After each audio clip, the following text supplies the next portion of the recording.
Hello guys, this is day 2 of நாங்கள் மூணாரில் என்ன பண்ணோம். வெள்ளாலேருந்து வெளியே வந்தீங்கன்னா சன்ரைஸ் பார்க்க சூப்பராக இருந்துச்சு. அப்புறம் அந்த ஊருக்காரர் எங்களை வெல்கம் பண்ண வந்தார். ஹில் ஸ்டேஷனில் எப்போவுமே டீ ரொம்ப நல்லா இருக்கும்னு சொல்லுவாங்க. ஸோ எல்லாரும் ஒரு சாய் வாங்கி குடித்தோம். பஸ்ஸில் என்ன பண்ணுறது தெரியாமல் எல்லாரும் இந்த வடையை வாங்கியாச்சு. தூக்கி எறிஞ்சிடுறேன். ரூமுக்கு வந்தால் நம்ம இன்ஜினியர் நண்பர் இன்னும் எந்திரிக்கவே இல்லை. அப்புறம் ஒரு 11 மணிக்கெலாம் எல்லாம் ரெடி ஆகிட்டு கிளம்பியாச்சு.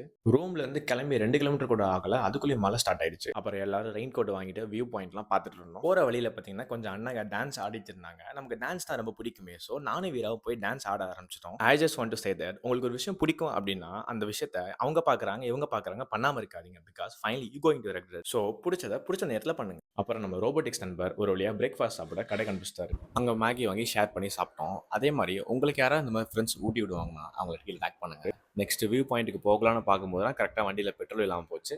உடனே நானும் வீராவும் பெட்ரோல் வாங்க தனியாக வந்துட்டோம். மூணாரில் பார்த்தீங்கன்னா பெட்ரோல் ப்ரைஸ் 115 ரூபா இருக்கு. உங்கள் ஊரில் எவ்வளோக்குன்னு கமெண்ட் பண்ணுங்க பார்க்கலாம். அப்புறம் ஒரு வழியாக நாங்கள் மாட்டுப்பட்டி டேம் வந்தாச்சு. ரெய்னி சீசன் ஸ்டார்ட் ஆகிறதுனால டேம் எப்பறம் ட்ரை பண்ணிட்டு இருந்தாங்க போல, அதான் தண்ணியே இல்லை. அப்புறம் லஞ்ச் நாங்கள் ஹல்புகாரி ரெஸ்டாரண்ட்டில் சாப்பிட்டோம். ஃபுட் நல்லா இருந்துச்சு. நெக்ஸ்ட் நாங்கள் வந்த இடம் தான் ஆட்டுக்காடு வாட்டர் ஃபால்ஸ். அங்கே தண்ணி ஃப்ளோ பெருசாக இல்லை, பட் நல்லா இருந்துச்சு பிளேஸ். அங்கே சிட் அவுட் ஏரியாலாம் இருந்துச்சு, அங்கே சில் பண்ணிட்டு கிளம்பிட்டோம். அப்புறம் மூணார் டவுனில் நாங்கள் ஃபுட் வாங்கிட்டு அப்படியே கிளம்பிட்டோம். அப்புறம் பக்கத்து வீட்டில் 2 ப்ரோ இருந்தாங்க, அவங்க கேம்ப் ஃபயருக்கு இன்வைட் பண்ணியிருந்தாங்க. அவங்களோட வாழ்க்கை கதையெல்லாம் கேட்டுட்டு அப்படியே டேவை கம்ப்ளீட் பண்ணிட்டோம்.